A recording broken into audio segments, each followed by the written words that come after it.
बिस्मिल्लाहिर्रहमानिर्रहीम। अस्सलाम वालेकुम स्टूडेंट्स, कैसे हैं आप सब। आज की वीडियो जो है ये एक्सरसाइज 2.6 के क्वेश्चन नंबर 4 और 5 की होने वाली है। इसमें हम क्वेश्चन नंबर 4 और 5 डिस्कस करने वाले हैं। उससे पहले अगर आप लोगों को चाहिए कि क्वेश्चन नंबर 1, 2, 3 की वीडियो आपको मिल जाए या लेक्चर मिल जाए तो वो आप लोगों को मेरे चैनल पर मिल जाएगा। वीडियो स्टार्ट करने से पहले या क्वेश्चन सॉल्व करने से पहले हम इसकी एग्जाम्पल्स की तरफ भी जाते हैं कि एग्जाम्पल्स के अंदर क्या क्या है। हमने लास्ट वाली जो थी वीडियो के अंदर या लास्ट वाले लेक्चर के अंदर हमने देखा था क्वेश्चन नंबर 4, जिसमें हमने दो अननाउंस के ज़रिए से दो हमारे पास थे डिवाइज़र और उससे दो हमने अननाउन वैल्यूज़ निकाली थी। तो ये हमारे पास जो क्वेश्चन है वो भी तकरीबन सेम ही है। इसमें देखते हैं हम ये वाली जो एग्जांपल है ये आपके क्वेश्चन नंबर 5 से रिलेटेड होगी, जिसमें क्या होगा कि क्यूबिक इक्वेशन दी हुई है और अगर एक रूट गिवन हो तो बाकी के जो है हमने इक्वेशन को सोल्व करना है। ज़ाहिर है एक रूट गिवन होगा तो पावर जो मैक्सिमम थी वो 3 से रिड्यूस होकर 2 पे आ जाएगी, तो वो जो बाकी रह जाएगा उसको आप चैप्टर नंबर 1 के किसी भी एक मेथड से सोल्व कर सकते हैं। अब हम चलते हैं क्वेश्चंस की तरफ। इसके सी पार्ट के अंदर बी और सी पार्ट के अंदर भी सेम ही ये ई पार्ट के अंदर भी सेम ही है। अगर आपके पास बाई क्वाड्रेटिक का मतलब है 4 जिसकी पावर हो या 2 दफ़ा क्वाड्रेटिक हो, तो अगर 2 रियल रूट्स गिवन है तो हमने क्या करना होता है, इसको इक्वेशन को सोल्व करना है। इक्वेशन को सोल्व करने का मतलब है एक्स के आंसर निकालने हैं हमने, ठीक है। आप क्वेश्चंस की तरफ चलें तो 4 और 5 जो है उसको सोल्व करेंगे, उसको पढ़ लेते हैं। उसकी स्टेटमेंट क्या है, solve by using the synthetic division if 2 is the root of the equation.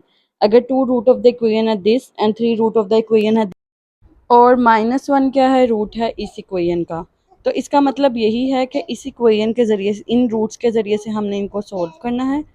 और सोल्व करने का मतलब है यहाँ पर क्यूब था तो एक रूट आ गया, 2 में पावर चलेगी तो फिर आगे इक्वेशन को सोल्व करेंगे। फिर 3 था, एक रूट आ गया, क्यूब वैल्यू थी तो x की पावर 2 रह जाएगी। फिर इसी तरह से यहाँ पे क्यूब था तो हो जाएगा। उसके बाद क्या है, सिंथेटिक डिवीजन से बाई क्वाड्रेटिक इक्वेशन को सोल्व करना है। बाई क्वाड्रेटिक का मतलब है 2 दफ़ा गिवन है, 4 में से 2 आ गए हैं और 2 जो है हमने ये सोल्व करने हैं। और उसके बाद हमने चैप्टर नंबर 1 का कोई भी मेथड लगा के x में जो है वो सोल्व करना है। चलें इसके सोल्यूशन की तरफ चलते हैं।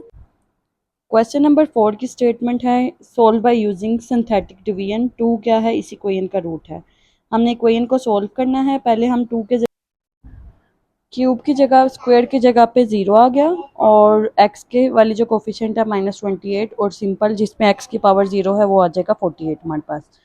अब इसके बाद हम चले तो यहाँ पर 0 लेते हैं। हम किस तरह से सोल्व करते हैं, वर्टिकली हम ऐड अप करेंगे और इस तरह से हम मल्टीप्लाई करेंगे। 0 1 ऐड होके 0 आ गया, 1 2 ज़ार 2, 2 और 0 ऐड होके 2 आ गया, 2 2 ज़ार 4, 4 और 28 प्लस माइनस होके -24। इन दोनों को मल्टीप्लाई किया तो -48 प्लस माइनस होके रिमाइंडर क्या बच गया हमारे पास 0। इसका मतलब है जो बाकी हमारे पास क्वोशिएंट बचा है उसका जो है ये वैल्यू जो है हमारे पास, इसको हम क्या करेंगे, इससे नई इक्वेशन जनरेट कर लेंगे एक्स स्क्वायर। वैसे हम लास्ट वाले से स्टार्ट करते हैं, एक्स की पावर 0 फिर एक्स और फिर ये एक्स स्क्वायर आ जाएगा, ठीक है। इसमें से हमारे पास हमने क्या करना है, हमारी मर्जी है यहाँ पर हम कौन सी जो है मेथड यूज़ करना चाहते हैं। चैप्टर नंबर 1 से हम क्वाड्रेटिक इक्वेशन का मिड टर्म ब्रेक वाला भी कर सकते हैं, हम यहाँ पे क्वाड्रेटिक फार्मूला भी लगा सकते हैं। यहाँ पे हम मिड टर्म ब्रेक कर रहे हैं। 24 को हमने जो है फैक्टराइज किया, 2 1 ज़ार 2, 2 2 ज़ार 4, 2 6 ज़ार 12, 2 3 ज़ार 6, 3 1 ज़ार 3। अब यहाँ से हमने एक पेयरिंग बनानी है। हमने किस तरह से बनाई, 2 2 ज़ार 4, 2 3 ज़ार 6। अब इसके बाद यहाँ पर अगर हम देखें तो हमने इसकी फैक्टराइजेशन कर दी है। फैक्टराइजेशन करने के बाद x प्लस 6 को इक्वल टू 0 करना है और x माइनस 4 को भी इक्वल टू 0 करना है। यहाँ से आपके पास दो रूट्स निकल आएंगे, -6 एंड 4, वही आपका आंसर होंगे। उसके बाद इसके सेकंड वाले पार्ट की तरफ आ जाए हम, तो ये हमारे पास क्या स्टेटमेंट, 3 रूट है इस इक्वेशन का। सबसे पहले देखना क्यूब स्क्वायर 1 एंड 0 पावर सही है, इनमें से कोई मिसिंग नहीं है। इसको हमने लिखना है अपने सिंथेटिक डिवीजन के मेथड के मुताबिक 2 -3 -11 एंड 6। उसके बाद हमारे पास क्या है, 3 इसका रूट है। इसका मतलब है कि 3 पे जब भी हम डिवाइड करेंगे तो आंसर एंड पे 0 आएगा। तो क्या करेंगे, यहाँ पर हमेशा 0 होता है, 0 आएगा। तो ये 2 और 0 को ऐड करेंगे, 2 2 3 ज़ार 6 आ जाएगा, 6 यहाँ पे लिख दिया। 3 और -3 को ऐड करेंगे तो 3 आ जाएगा, 3 3 ज़ा 9, प्लस माइनस करेंगे -2 और यहाँ पर 2 और 3 को मल्टीप्लाई करेंगे तो -6। एंड पे आंसर हमारा क्या आ गया, रिमाइंडर 0। वैसे भी हमें पता था कि इससे हम जब डिवाइड करेंगे तो जो भी बचेगी इक्वेशन वो इक्वल टू 0 आएगी। ये इक्वेशन इक्वल टू 0 आ गया। इक्वल टू 0 आने के बाद यहाँ पर हमने लास्ट वाले क्वेश्चन की तरह इसको फैक्टराइज करना है। फैक्टराइज किस तरह से करेंगे, हम इसको हम दो हिस्सों में डिवाइड करते हैं, मिड टर्म ब्रेक करते हैं। इसको प्लस माइनस करने से 3 आना चाहिए, इनको प्लस माइनस करने से 3 आएगा और मल्टीप्लाई करने से हमारे पास 2 आ जाएगा। तो ये वाली चीज़ की है, इन दोनों में से 2x आ गया कॉमन और इन दोनों में से -1 कॉमन आ गया। तो ये x + 2 और 2x माइनस यहाँ पे 1 आएगा, -1 आ गया। दो फैक्टर्स बन गए, इक्वल टू 0 किया एंड इक्वल टू 0 किया। दोनों बार इक्वल टू 0 करने से -2 आया है और ये -1 इधर आके प्लस हो गया और ये 2 मल्टीप्लाई था नीचे जाके डिवाइड हो गया। इवेंचुअली हमारे पास 3 एक वैसे ही रूट था, गिवन था, और -2 और 1/2 जो हैं वो इसके बाकी के रूट्स निकल आए हैं। अब हम चलते हैं इसके थर्ड पार्ट की तरफ। इसके थर्ड वाले पार्ट की तरफ हम आए हैं तो इसमें हमने दिया हुआ है पिछले वाले क्वेश्चंस की तरह ही है कि -1 जो है वो रूट है इस इक्वेशन का, क्यूब है, स्क्वायर है, 1 है एंड 0 पावर। यहाँ से हमने 4 -1 -11 एंड -6 रूट्स लिख लिए हैं। यहाँ पे 0 आ रहा है, 4 1 और -1 इसका रूट है। इसका मतलब यह है कि जब 4 से डिवाइड -1 से हम इसकी डिवीजन करेंगे, डिवीजन हम एक्चुअल नहीं कर रहे, सिंथेटिक कर रहे हैं, तो आंसर जो आएगा वो इक्वल टू 0 होगा।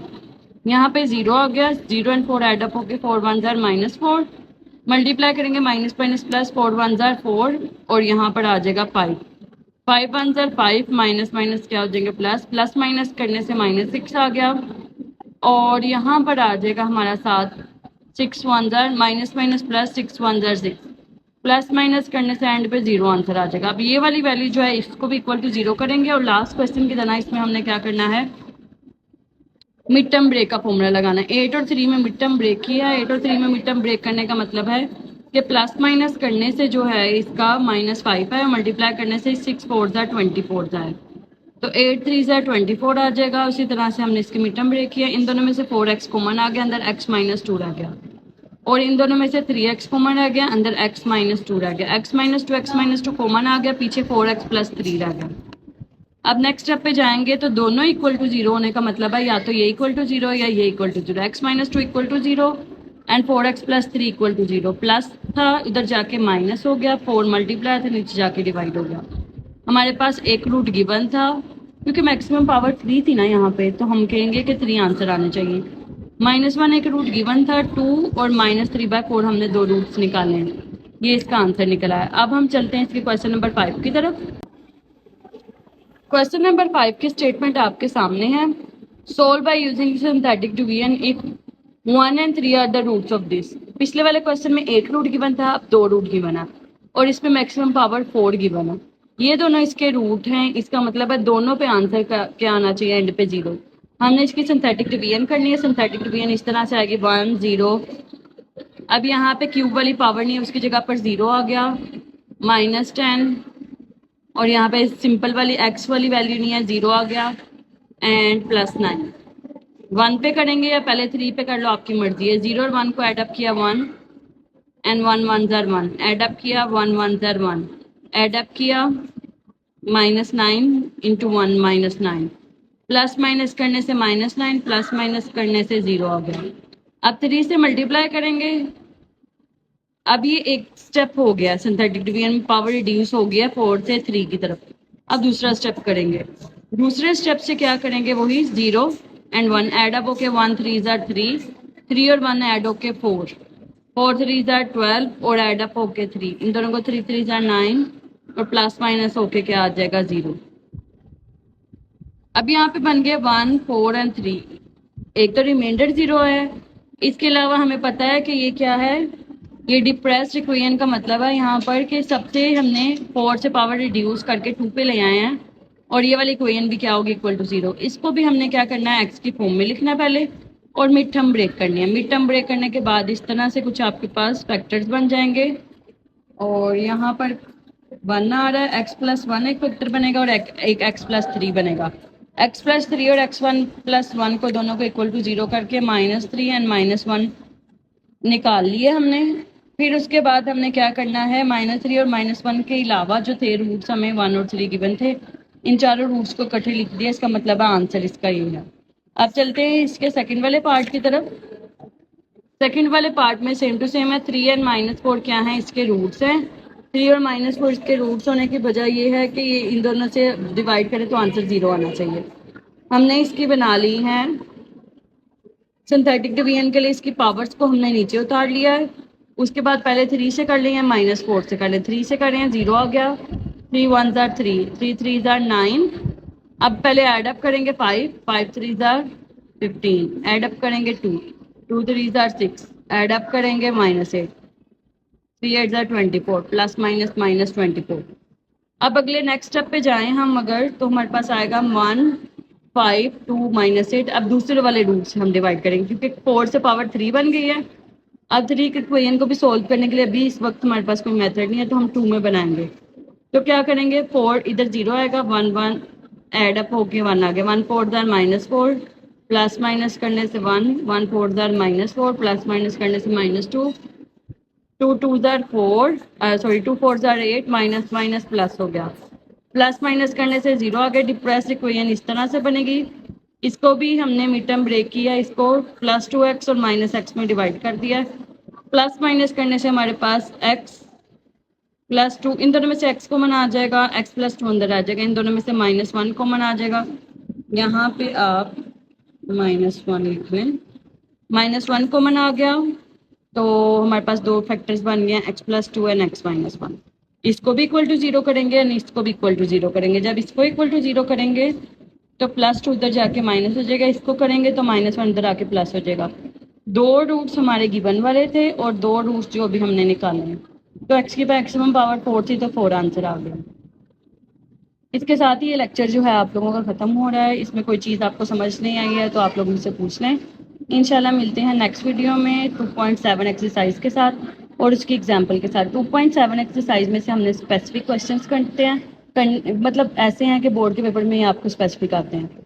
चलिए इंशाल्लाह नेक्स्ट लेक्चर में इसको डिस्कस करते हैं। तब तक के लिए अल्लाह हाफिज़। वीडियो को लाइक कर दें, मेरे चैनल को सब्सक्राइब कर दें। Thank you.